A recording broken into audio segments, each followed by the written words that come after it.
Welcome to InsidePTI, weekly videos designed to get you the trial results you want, agronomy explanations you need, and insights that will set you up for success this growing season. Today we're going to talk about starter fertilizer results from the PTI farm. What is the best placement for optimal starter fertilizer performance? You know, we've been testing starter fertilizer for a long time. I've probably been involved with it for the last 20 years or more. And when we first started testing starter, we were disappointed about the results. We could get corn to look greener, we could get it to look taller, and we could even get grain a little drier at harvest time, 1 to 1.5 points drier. But typically it wouldn't pay for itself. We weren't getting enough yield response. And so we started thinking, why in the world aren't we getting the best response from starters? And if you take a look at this corn plant that we've got on the screen here, it tells a lot about this young seedling. Now this is a corn plant that's almost at V3. At growth stage V3, it's a very critical time for this young corn plant. At V3, we've been living off the seed and the seminal root system, okay? Once we get to V3, we transition and we start feeding not off the seminal root system. It's done at this point. It's just along for the ride. We transition to the crown roots or the nodal roots. Sometimes I'll call them money roots because that's what is feeding the plant for the rest of the growing season. But sometimes there can be a transition here and the corn plant kind of struggles if it doesn't have the right nutrition. And so if we really think about this, we've got to make sure the transfer takes place smoothly. What do I mean by that? Well, a corn plant goes through a pretty critical stage at V5. We're setting girth, we're setting the amount of rounds. So what we want to think about with starter fertilizer is we need starter fertilizer placement right near the seed up till V3, and then we need enough nutrition to get to those crown roots or those nodal roots right after V3. Okay, and so if we think about this as the mouth of a corn plant, this is where we need to have nutrition and kind of spoon feed it along. We know the root system is going to grow at a 35-degree angle, and we need to have starter fertilizer at different surface area points to continue feeding this corn plant along. Now, we mentioned V5.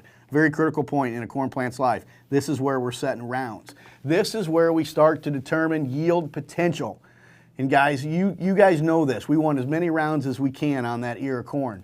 If we can go from a 16 round ear to an 18 round, that's over 20 bushel yield response.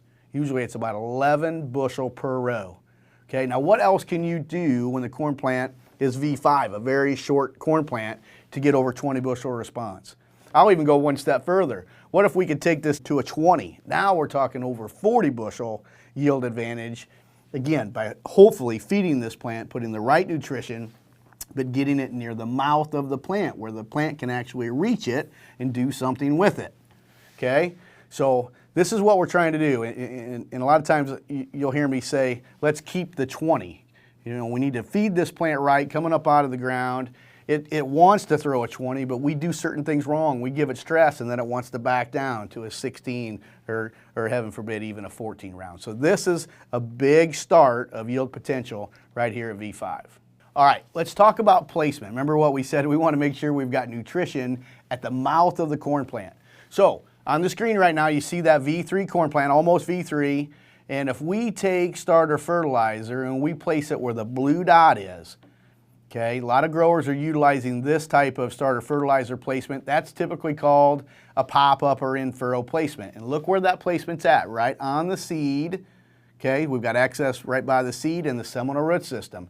The problem with this type of application is we're restricted to volume. We can't put a high amount here, but it does do a good job of placing fertilizer near that seminal root system. And again, we're going to use this up until V3. Then we need to be looking at a different placement of fertilizer to continue feeding this plant. The in-furrow applications that we can do, you can use a Keaton seed firmer, or you see a smart firmer here on the screen. Those are typical ways that we can put in-furrow type fertilizers on our planters. All right, let's go to a different placement. We'll look at the blue dot here, and you'll notice that the picture is corn planted at 2 inches planting depth. And this blue dot is going to be exactly 2 inches over from the seed. A lot of folks get this one confused. A lot of folks call this a 2x2, but this is actually a 2x0, 2 inches over from the seed at seed depth. Okay, now look at the blue dot. Where is it at? Can the seminal root system reach that blue dot? Well, at V3 it hasn't yet. And remember, we're going to be done with the seminal root system at V3, transitioning to crowns. So I kind of think this placement is too far away, and we may miss the nick, if you will, not being able to capture that fertilizer. Okay, let's go to the next placement. This is actually a true 2x2. Okay, and this one scares me. This is the reason why I couldn't get starter fertilizer to work 15, 20 years ago, because this was the typical starter fertilizer placement. This is a true 2x2, 2 inches over from the seed and 2 inches lower. So get this, if I'm planting corn at 2 inches in depth, my 2x2 fertilizer is going to be 4 inches deep. Here's my problem. There's two problems actually. The first one is we're too deep.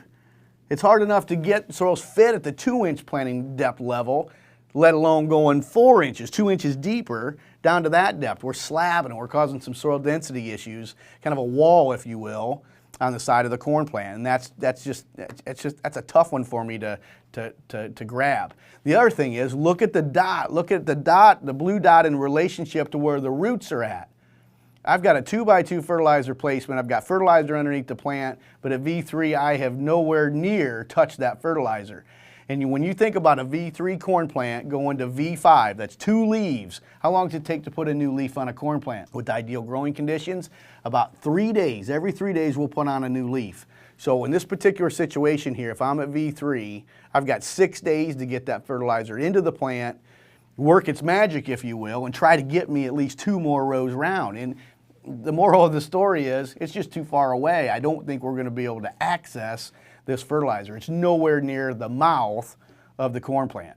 Okay, now staying on the 2x2 placement, a popular trend right now is dual band. 2x2x2 is what a lot of folks will call it. I don't think when people say they're implementing a 2x2x2 system, they're actually doing it, but this would be the placement.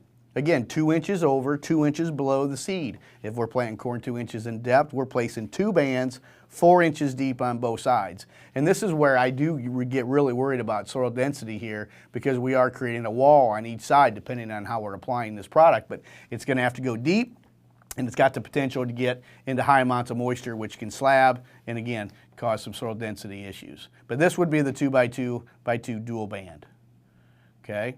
As we start to position fertilizer closer to the root system and looking at treating more surface area, okay, this is an interesting placement here. This is our Furrow Jet Treatment, and this is where we have a three band placement, a third of it being right on the seed, and then 2/3 of it being on the wings on the sides, 3/4 of an inch higher and 3/4 of an inch over from the seed. As you think about these blue dots, think about where we're feeding the plant. Where is the mouth of the corn plant at? We're getting a little bit near the seed and the seminal root system up until V3, and then we position some up and over where the crown root can get it. So we're kind of spoon feeding this plant along, putting that fertilizer right by the mouth, and as the root system grows, matures, and starts to move, we've got fertilizer there where the plant can actually get fed. So again, that's Furrow Jet, a 3-way band. One band in the center, and then one band with a wing cutting right through the sidewall, 3/4 of an inch higher and off to the side. This is another interesting placement. Now, we talked 2x2 earlier. This is a placement that we really like because of the placement of it. Look at these blue dots. Remember, we're planting corn here at 2 inches. We're shallower than planting depth.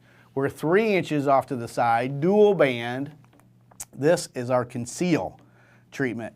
And here's the thing when it comes to placements. You know, I don't like the phrase 2x2. I don't like that term because I don't think it means anything, because most growers aren't using a 2x2 these days. What's wrong with somebody selling a fertilizer attachment and saying what the exact placement is going to be with that tool? With conceal, if we're planting corn at 2 inches in depth and placing this fertilizer 1.5 inches deep, well, this technical term for this placement would actually be 3 inches over from the seed, 1/2 inch shallower than the seed, times 2 bands. So it's actually a 3 by -0.5 times 2.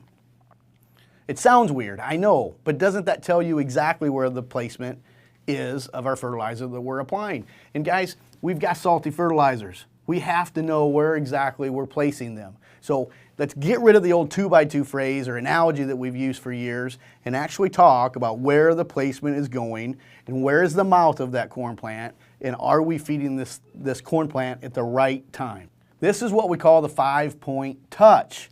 Okay, we've got 3 bands of fertilizer with Furrow Jet. Again, setting up the seminal root system, getting into the initial stages of the crown roots or the nodal roots, and then we've got conceal coming in with a 3 by negative 0.5 times 2, and we're feeding this thing multiple points. This is what I always refer to as a track race. My daughter was in a 4x200 track race when she was in school, and this is where multiple girls run a leg of the race. The gun goes off. The first girl's got a baton in her hand. She runs as hard as she can the first 200 meters. She's tired. She's ready to quit, but it's okay. There's another girl there that takes the baton. She does her thing, runs as fast as she can, goes on and on and on to the last leg of the race.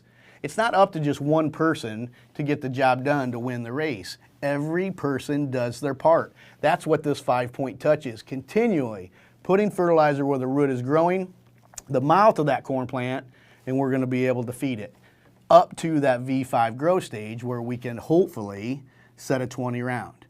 Tell that plant we've got enough food, show it we've got enough food, and don't slow it down to keep the 20. I want to go through an example of what we're talking about with feeding a corn plant and going right to the mouth, okay, right to the root system or the mouth of a corn plant at the right time. And to do this, I'm going to bring in Mark, who works with us at the PTI farm. He's eating lunch right now, but we're going to use him eating lunch as a perfect example for this story. All right, so we've caught Mark here eating lunch today. Mark, what are you having for lunch here? Chicken sandwich. Chicken sandwich, pretty good? Very good. Very good, okay. So I was just telling the guys about starter fertilizer and how I think in the past we were putting starter fertilizer in the wrong spot.